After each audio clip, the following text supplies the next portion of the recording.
Hello, everyone. All right, take two. This is the second time. So, guys, welcome back. I'm Natisha. This is Submit to the Plan. So, on my previous video, I said this is a cash stuffing, but it was actually my budget with me video. That is so funny. And I replayed it before I posted, and I didn't catch on that I said that, right? So sorry for you guys if you were confused at first.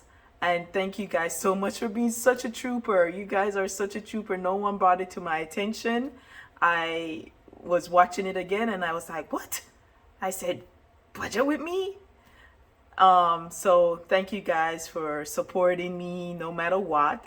I do appreciate it.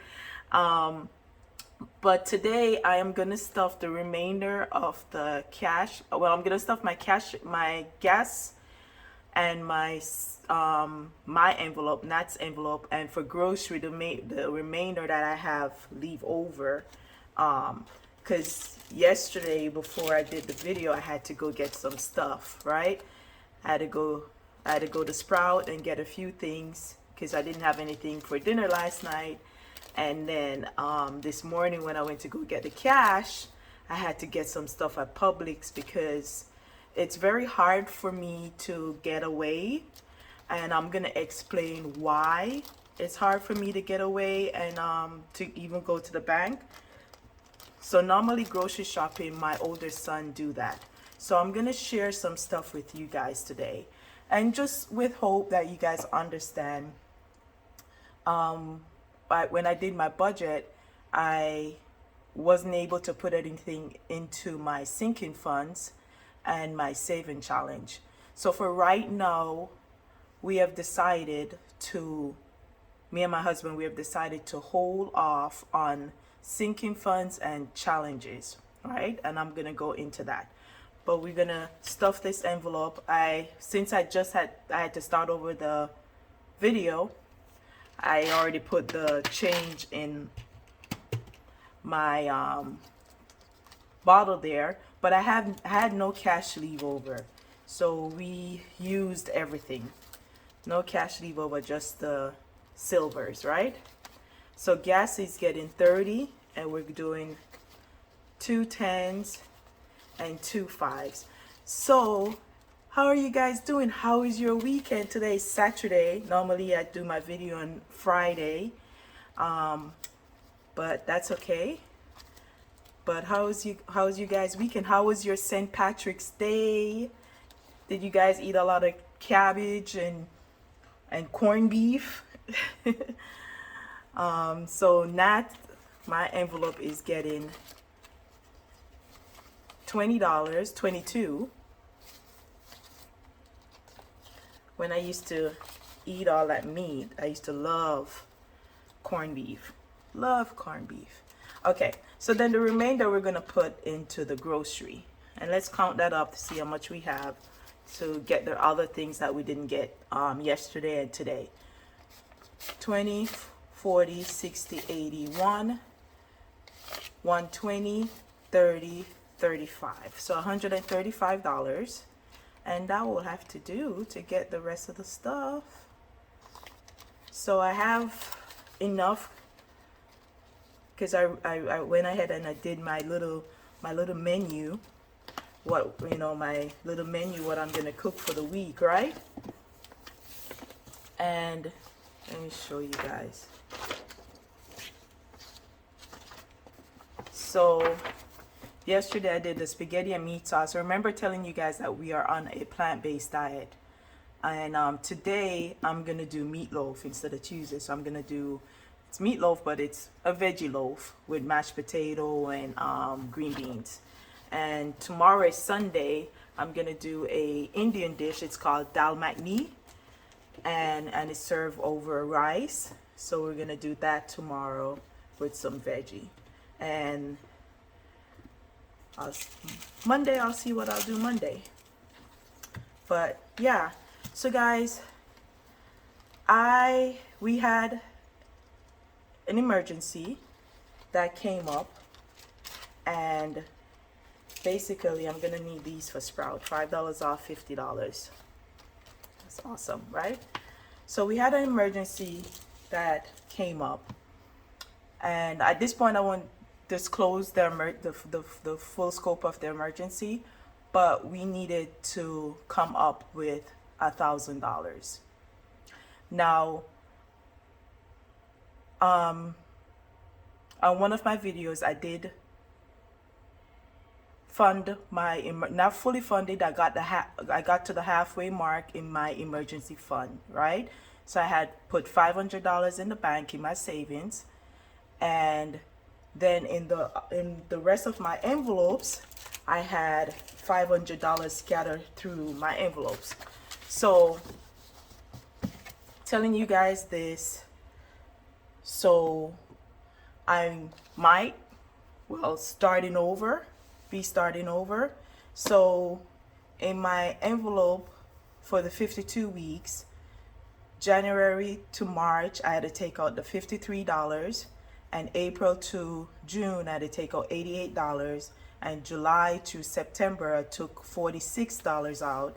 And then my 100 envelope challenge, yeah, I know, I was doing so good, but you know, I'll go into it. Let me finish it. So I took $50 out, and that was in the 60 envelope, the one that was marked 60, and $50 out of the number 56. And then in Shut the Box, I had $75. I had to take that out. Car was $75. Beauty and nail was $55. Clothes was $50. And then I had to go back to the 60 envelope and took the $10, and to the 20 the envelope that was marked 22 and 21, I had to take $20. So, and that was to take care of the emergency, the family emergency that came up, right? Now,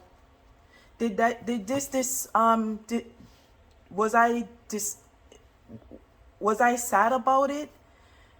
Yes. But I was glad that I had the money, right? So once I sit down and I pull the money, I was like, oh my God, I'm going to have to start over. And I felt, a little sadness, but it only lasted for probably like 20 minutes. At the end, I was glad that I was able to pull this money out, right? I was happy that I started doing my budget and mining my money and knowing where every dollar was going, and putting, money away into these sinking funds and saving challenge.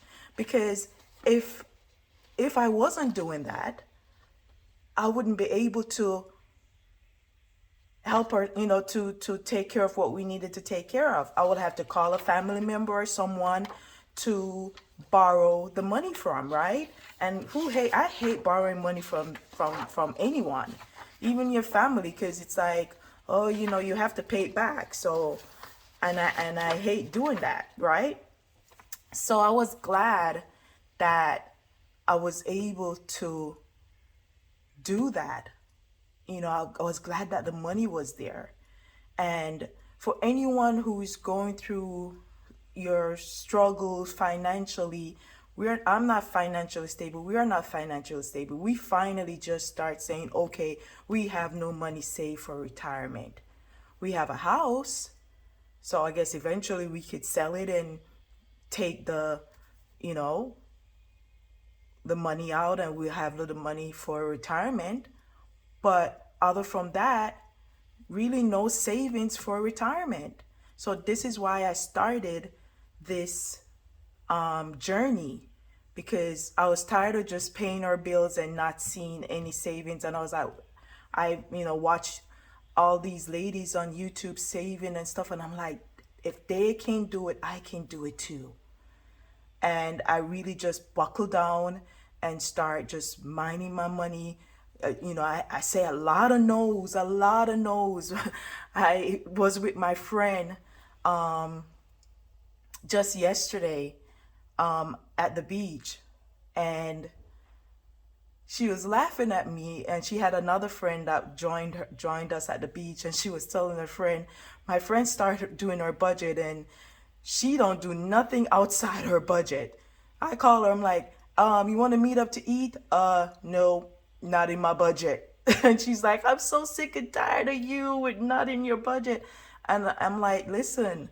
And I told her, I said, things are going to change. There's a lot of things that I'm not going to be able to do because I want to have our emergency funds and also start paying off some of her debts, right? And you have to change your mindset. So I was super happy that I had that money and I didn't have to inconvenience anyone. Because sometimes, you don't know. You call someone and you ask them and it's like, uh, they want to help, but they can't help. And so I was glad that we had that money that we could take care of what we needed to take care of, right? So, and the next thing, I don't know if you guys, if you watch, I think it was like, the video that I did for February 8th, and it was that was a Wednesday. But I used prop money, and I mentioned in that video that I had a family emergency. Now I'm a very private person, and just to do YouTube, I had to get out of my comfort zone. I mentioned that in my earlier videos, getting out of my comfort zone, and that is showing my budget and showing, being vulnerable where people can see and people can sometimes you don't know, you can inspire someone. So our family emergency at that time is my 11-year-old son Nate is he has epilepsy. Now his epilepsy is not under control. He's on 5 seizure meds and he has seizures every day. Some days all day. Some days we get a break, right? So when I did that video, we had to go to the hospital. So that's why I had to use prep money, because we had to go to the hospital. So he was admitted because of seizures was nonstop. It was nonstop seizure. He had no break. So we had to go to the hospital, so he could get monitored and also, adjust his meds, where they needed to be adjusted and stuff like that. So I've been dealing with that for 3 years. My son, his first seizure started in 2019 in February. He was 7 years old. Now he is 11. So he hasn't gone a month seizure free since his seizure started. He has seizures every month, to the point now prior to going to the hospital in February of this year, February 8th, his seizures were every day. Every day he will have the lowest will be 8. Sometimes he will have over 20 seizures a day. And his seizures, if you're familiar with seizures, they're different. You get different seizures. His main common seizure was absence seizure or focal seizures, and chronic seizure. He does have those. And so when he got released the week of the 8th from the hospital, they kept him for 24 hours. So, okay, Mom, we're going to increase his meds. And we did increase the meds, and they did add another medication, which was Topamine. We came home. It went from focal seizures to our absent seizures to drop seizures. Now he was just no warning, nothing, and dropping, boom, hit his head. So twice since he's been out of the hospital, he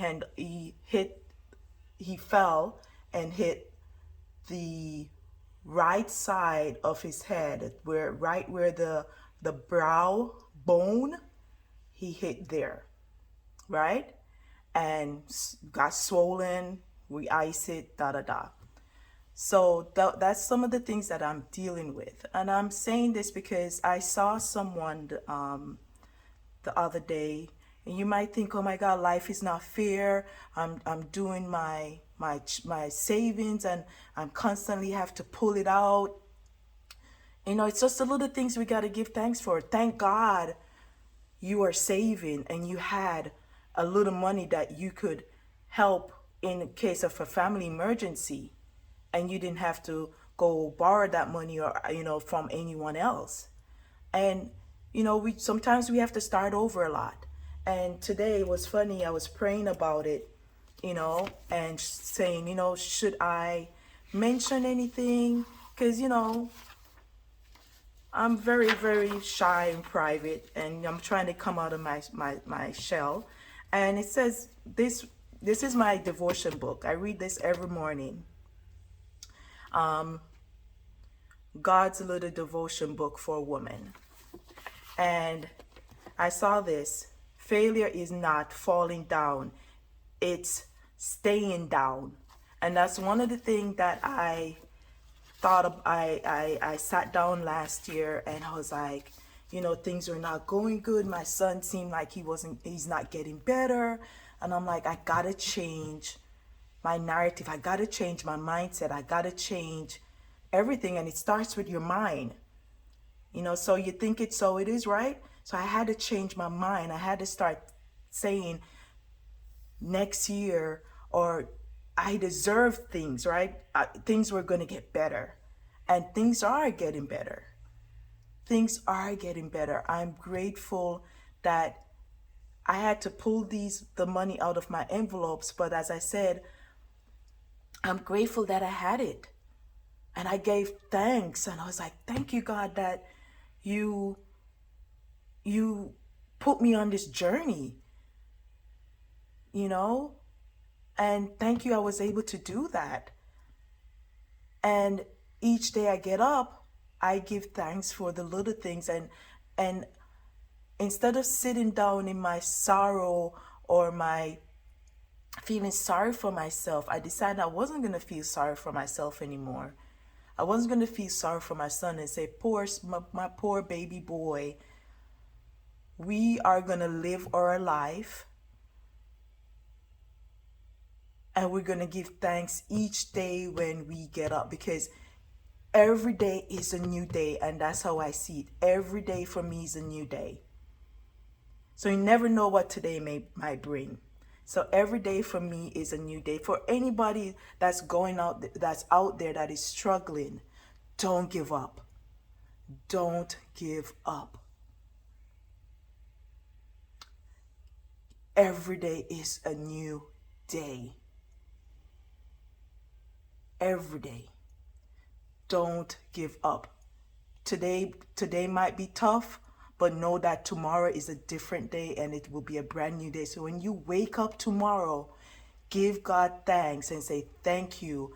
I'm here to live another day, and anything is possible. As long as you have life and good health, anything is possible. So don't ever give up. If you want to feel sad and cry for a little bit, go ahead. But get up and start over. So I'm going to start over. Now, there's a way that when next month that our income will change, and I'll probably will be able to put all that money back in my envelope. If I can, I'm give God thanks that I that I can do it. But if not, I'm going to start over. But for right now, I'm going to continue doing my budget, continue stuffing my cash envelopes, and my sinking funds and saving challenges are at a halt right now. I'm hold it's at a halt right now till April. I think I predicted April 14th, I think. And if April 14th come around, and nope, April 21st, and I can put back the $600, because everything would total to $600. I can put that back. Well, not 600. Yeah, 1100, because the 5,000. So yeah, guys, I know it's hard for everyone out there, and you know, we're doing the best that we can do, but sometimes that's all we can do. And just remember, this is your life. You're living your life. You can't compare yourself to anyone, because a lot of people don't tell you what they're going through. And that's okay. So continue doing what you're doing. It will get better. Nothing lasts forever but good salvation. Nothing lasts forever. So things might seem so bad right now, but if you keep getting up and you keep getting up and you keep getting up, it will get better. So no quitting, no giving up, just keep getting up. As long as you have faith, keep getting up that things are going to change. Continue doing your budget. Continue saving with whatever you're doing. If you're at school and it seems hard, keep studying. Keep practicing. If you're playing sports and it's hard, keep practicing. Just keep going. Right? Just keep going. It will get better. So that's all I wanted to say. Thank you guys so much. And I will see you at my next Budget With Me video. Bye. Have a safe and happy remainder of your weekend. Okay, guys? Bye. We'll see you then.